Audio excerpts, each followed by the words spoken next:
We're Green Dot Daily, Action Network's daily sports betting show. I'm your host, Brendan Glasheen. We're here every weekday, starting at noon Eastern, streaming live in the Action Network app.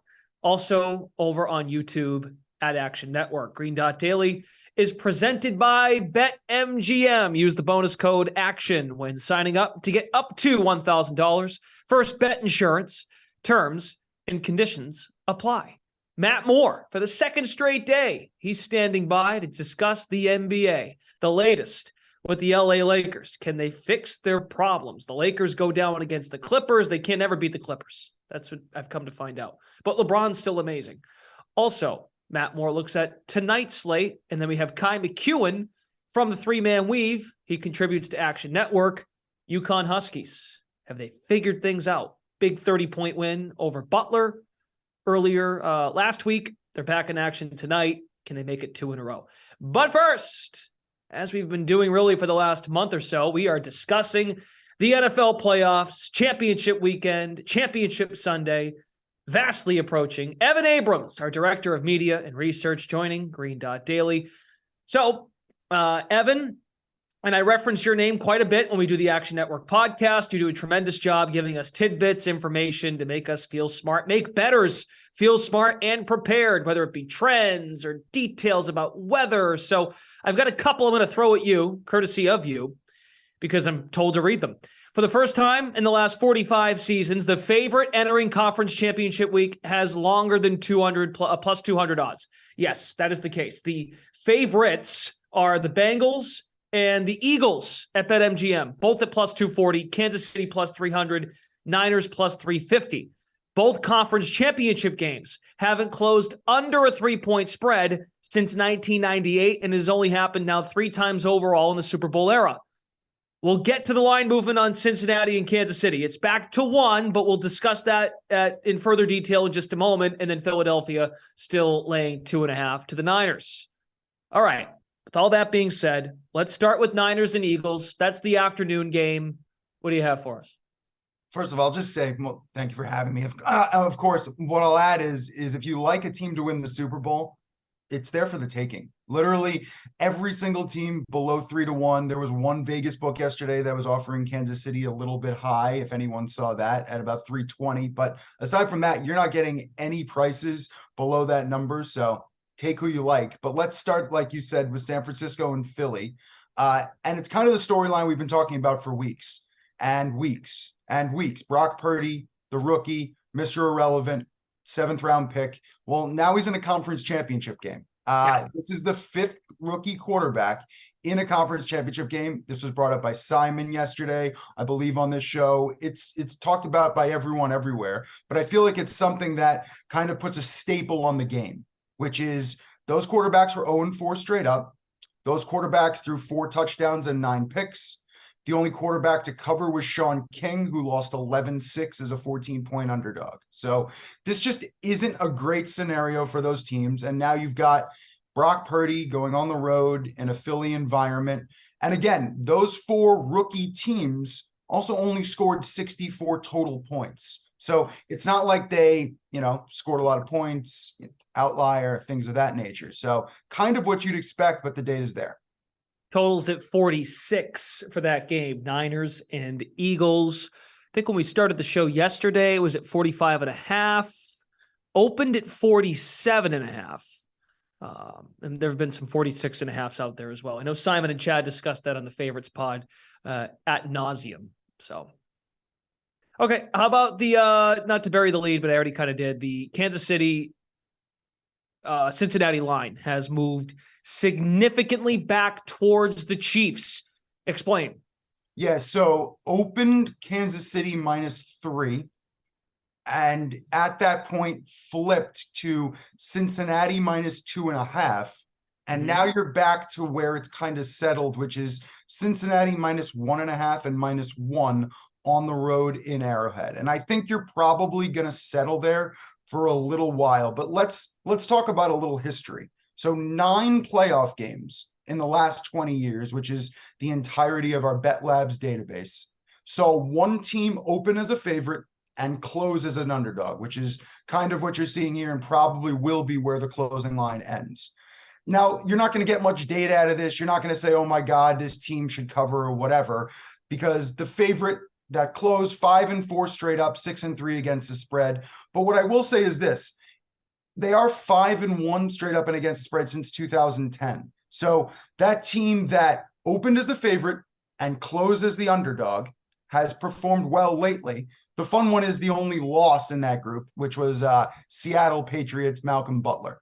Because that Super Bowl actually flipped in the middle of the week. So intercepted at the goal line. Yeah. That one. Yeah. And as a Patriots fan, yeah, you get it. You know that one really well. But it's interesting. And especially when you look at a conference championship game, Brendan, you haven't seen this type of movement since the 98 conference title game that actually moved from a favorite to an underdog as well. So just some historical information and trends leading into maybe a bad opening line. And, with the fact that we knew what was happening to Mahomes, and even Simon brought it up yesterday, people with Chiefs futures maybe looking to hedge a little bit, looking to get out. So that's the current state of affairs.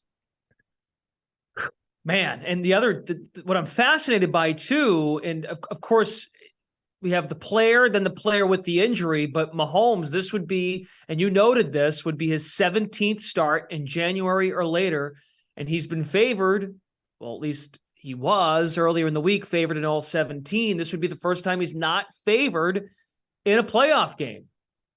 And I think that's kind of why the 2.5 became so important once it got there. I think we all knew we weren't getting to Chiefs +3. So I think people looked at the 2.5 as an opportunity. Games tend to be falling on 2 more frequently with the extra point issues. And I think the 2.5 was attractive, and I'm not sure we're going to get back there. Brendan, I got one more for you just because I just love giving you the tidbits, the weird stuff. So Joe Burrow versus good teams. Obviously, the Chiefs are a great team. And what I call good teams is teams above 500 straight up. Joe's rookie year, he went 1-4 in that spot. Wow. Since then, he's 15-3 straight up. Some perspective on that 15-3, just to give you how amazing that number is. The rest of the NFL in the last 2 seasons, 193, 261-3 straight up in that spot, about 42%. So Joe's 15-3. The rest of the NFL loses you about 2% ROI. Say that 15-3 against 2. Say that one more time. 15-3 against good teams above 500 straight up, just teams that are good entering the matchup. And not only that, he's 7-0 straight up on the road in that spot. So it's Joe's world. We're just living in it. And we got to see if he can cover one more to get to the Super Bowl again. All right. Evan Abrams, great stuff as always. Our director of research and media at Action Network. I'm sure we'll be hearing from you again. I know I'll be hearing from you in our notes, but your voice is always good too, my friend. You got the Bengals colors on today too. Yeah. I told Matt Mitchell, our audio producer, who Bills fan. What did he want? Bengals going to win it all. So we're going to see if that sticks. And what did he say to that? He walked away from me. So we were in person actually for the first time in a while. It was exciting. Oh, this was a couple weeks ago. So yeah. Who knows what kind of place he's in right now. He quickly asks me who's going to win. I go Bengals, and he walks away. So we're going to see what happens. Yeah, Matt Mitchell. That guy is bunkered down somewhere. We might not hear from him in a long time, but we'll hear from Evan often as the NFL playoffs continue our road to Super Bowl 57. Thanks so much, pal. Enjoy. Let's check things out in the association. Luka Doncic home with the Mavs to host the Washington Wizards. Here's Bradley Beal taking the step back 3, drains it over Luka. That gives the Wiz the lead with 90 seconds to go. Back comes Doncic. His squad has lost 5 of 6 entering the game. His fadeaway off the glass is good. Dallas still trails by 1. No surprise here. Bradley Beal, ball still in his hands. Tries to cross over Doncic. He gets it on the run out. Doncic is hit hard, and he will go to the line with 12.5 left. He makes 1 of 2, tied at 126. Doncic is hit with a foul. He hits Kyle Kuzma on the side. Of course, he doesn't agree with it. And Doncic is like, can we take a look, please? Possibly.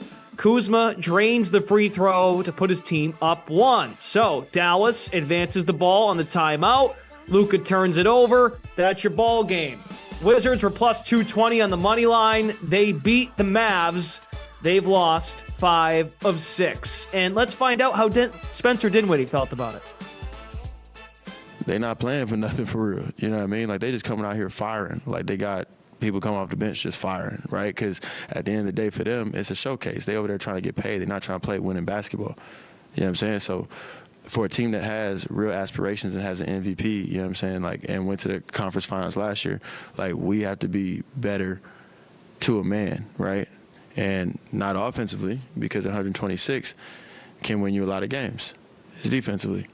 And, you know, obviously we could sit here and say one more stop, but really we should have had like 15 more stops. You know what I'm saying? We'd have rather had this game 126 to 105, you know? So that's where it's at for real. Okay, how about some more turmoil in the NBA, shall we? LeBron James and the Lakers home to host the Clippers. Battle of LA at Crypto.com Arena. There's LeBron, the slam. Lakers making a run. They trailed by as many as 23 points. Here's James on the steal. LeBron etched 40-plus in this game. He's now scored at least 40 against every team in the NBA in his career. 46 in the game for James. It's a 10-point game midway through the fourth quarter. Russell Westbrook then throws the ball away looking for Dennis Schroeder, and the Lakers end up turning it over, and Kawhi Leonard finishes and one. Totally flips the game on its side. We'll get to Westbrook in just a moment. So LeBron, does he have anything left in him? Westbrook loses it again on the cut. James with the pass, and then up the other end, it's Kawhi Leonard, the slam. Steve Ballmer, you are just a fun man to watch sometimes. There he is. Clippers go up 18. Kawhi and company, they're pleased. Let's hear from the Lake Show after the game. Where did you and Dennis get crossed up on that inbounds play? And we kind of saw you guys kind of arguing about it on the bench after, presumably about that. What was the discussion about trying to get that right moving forwards? What do you mean crossed up? What do you mean? How were we crossed up? You were trying to get the ball in bounds. How was that a cross up? I assume you weren't trying. There wasn't a turnover. Wasn't the goal of the play. I'm wondering what the goal of the play was. What was the cross up then? You said it was a cross up. So what's the cross up? I'm asking you. No, you said it. You said there was a cross up on that play. Did you guys get crossed up on that play? No. It went wrong? It's a 5-man play. It wasn't between me and Dennis. Okay. What went wrong on the inbounds play? And did you feel that? Did you feel that swung momentum at all? No. LeBron, Rob was speaking pregame about trade deadline, and he was saying if there's an opportunity to get all the way at the end and win a championship, there's no resource we'll hold on to if we feel like that's there. But at the same time, the completely unwise thing to do would be to shoot a bullet early and not have it later. How does that analysis philosophy sit with you pertaining to the trade deadline? How does it sit with you? He said it to you guys. Yeah. All right. He was talking to you. He wasn't talking to us. Rob's going to do his job. That's his job. My job is to be on the floor and make sure my guys in the locker room is ready to go. Well, we have some testy LA Lakers, Russell Westbrook, LeBron James, after the loss to the Clippers last night. A game in which Matt Moore said the Lakers should be favored, and they did not play all that well, Matt. Well, they've got Rui Hachimura on the way, so that should solve everything. Where do the Lakers go from here? There's a power struggle that continues to kind of play out in LA, and most league people are of the mindset that they don't know who's going to win out here. They think it's probably going to be ownership in terms of resisting sending multiple assets for immediate help. There's a real concern. Rob Pelinka, as you heard there in the comment section, was asked about it and said you don't want to create problems for yourself and limit your ability later to make a move. LeBron, I think you can tell from that clip, not happy. Like, LeBron wants help. And can you blame the man? He was amazing last night. Scores over 40 again. And they were never even really competitive in that game. I think if we look at what's probably going to wind up happening, the history says that Clutch is going to win out, that LeBron and Clutch is going to win out, and they're probably going to add somebody. But I will say that the market is evolving now. The Lakers may have missed their window.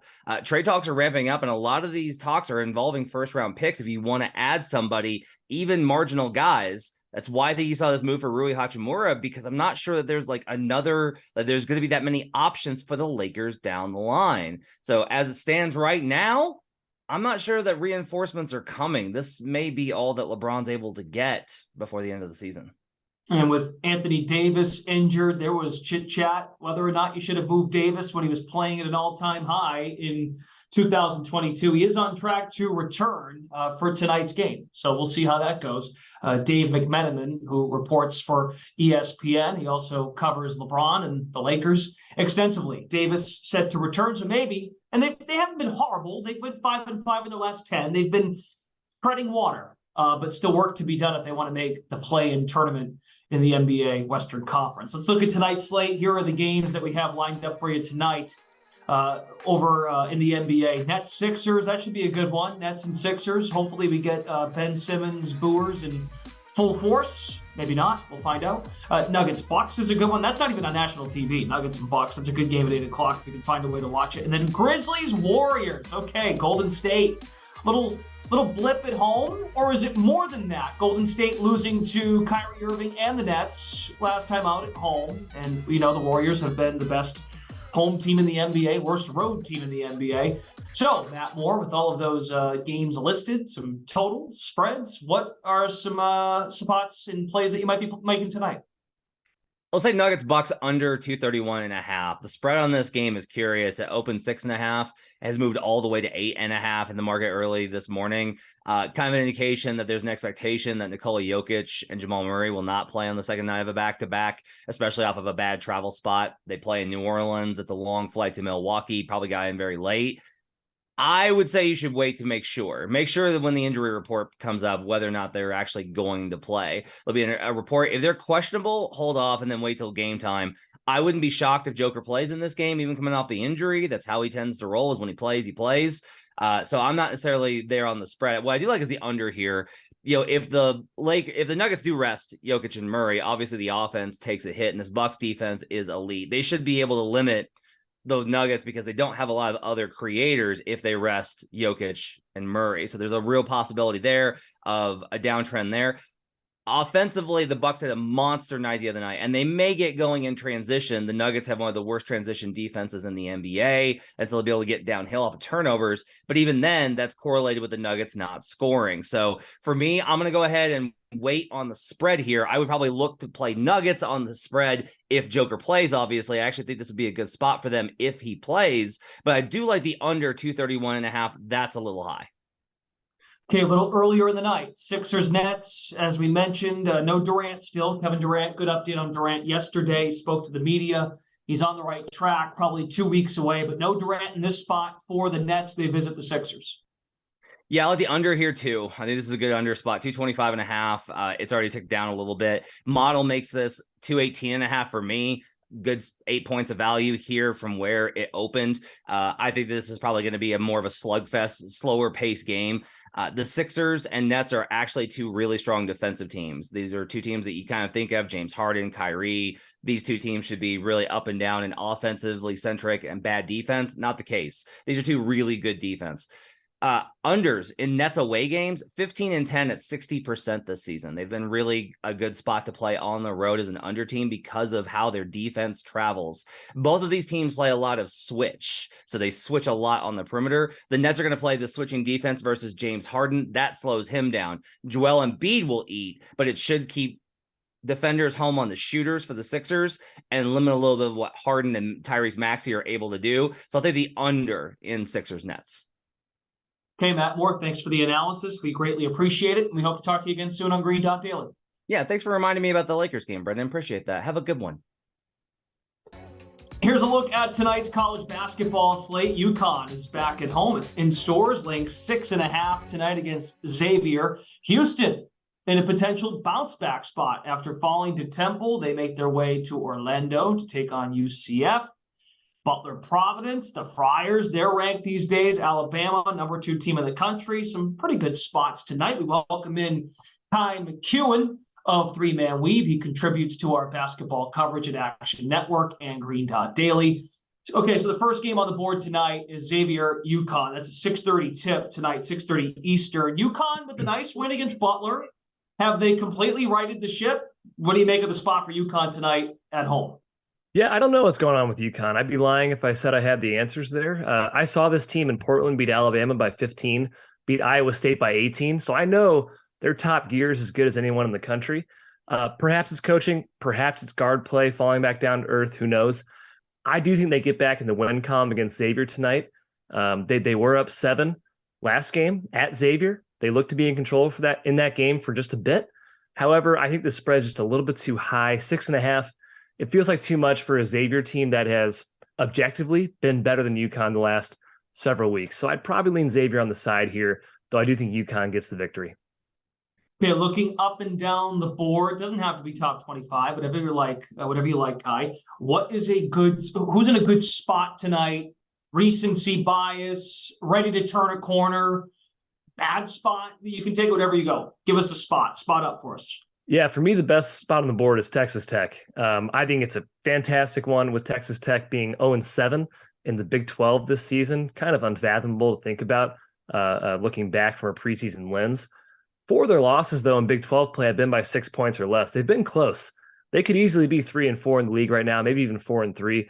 And West Virginia is the most winnable game left on their schedule. They pretty much need this game to stay within even an arm's length of getting to the tournament. They have a great home court, and their no middle defense is a great matchup against West Virginia, a team that has really struggled to shoot from 3 this season. So I like Texas Tech here. Line's about 3.5. Go Raiders. No surprise here. We want you to give us an under, and you're targeting the very, very dismal ACC. Gross. Yeah, Louisville and Boston College, 2 of the worst offenses in the ACC. It's gross. Louisville. You couldn't pay me to watch this game. No, I won't be watching. I'll just be putting a little bit of money on it. That's how we do things. No, Louisville's offense has been truly awful in conference play. 0.886 points per possession. That would be about 359th in the country had they played that way all season. And Boston College, 12th best offense in the ACC. Not great. Louisville's pace is also slowed in conference play. They're playing at the 3rd slowest pace in the conference. Perhaps Kenny Payne realizes his team's lack of talent, the fact that he needs to slow the ball down. And BC's not really looking to run either. They're not really going to take advantage of Louisville's poor transition defense. Only 4 games all season. In fact, Boston College has played over 70 possessions. So I think this game is slow and low efficiency. Great under. Totals at 132, and never did I think I'd see the day Boston College is laying almost 10 points in a game. Yeah, I know they're at home, but that just speaks to how bad Louisville is. One of the top storylines in college basketball this year. Okay, and finally, give us an underdog that you might like for. Yeah, this line's come down a lot. I agree with the move. Texas A&M against Auburn. I think they compete here. Auburn usually has a great home court. This year, kind of pedestrian, 4-6 against the spread at home. And then since January 1st, Texas A&M's been the 4th best team in the country per Bart Torvik. They're really clicking right now. That's about a 5 or 6 game sample size, but still, I think it matters. I think Buzz Williams really has his team firing on all cylinders. And I think A&M can beat Auburn up inside and get to the foul line tonight. The Tigers love to hack.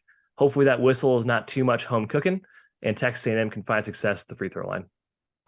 Okay, Kai McEwen of 3-Man Weave joining us in Green Dot Daily. Good stuff breaking down the slate. Best of luck with your picks, my friend. Thanks for stopping by. Thank you, Brendan. Okay, a lot of hoops. Hoop-heavy show here on this Wednesday. As a reminder, all of our picks from Green Dot Daily can be found in the Action Network app. You can find at Green Dot Daily in the search bar. Click follow, and there you go. You miss anything from the show, you can follow along there to get the picks from the program. Matt Moore, Evan Abrams with some information to help you make picks. And then, of course, from Kai and the 3-Man Weave crew. Green Dot Daily is presented by BetMGM. Use the bonus code ACTION when signing up to get up to $1,000 first bet insurance. Terms and conditions apply. We will get you all ready to go tomorrow. We'll be back at noon Eastern, continuing to break down Championship Sunday, Bengals and Chiefs. We'll get any updates. I think with tomorrow being Thursday, we might hear some more from the Kansas City side on the progress of Patrick Mahomes, if he's practicing, how he looked in practice. I can't imagine we find out much, but it's noteworthy. to get some information on a Thursday, and we'll take a look at injury reports. Hopefully we hear some more news to deliver to you. Also, Eagles and Niners. We'll have guests joining us throughout the course of the week to get us set for Championship Sunday. For all of our crew behind the scenes and our guest today, Brendan Glasheen, you all have a great rest of your Wednesday. Best of luck, get some green dots, and we will catch you again tomorrow.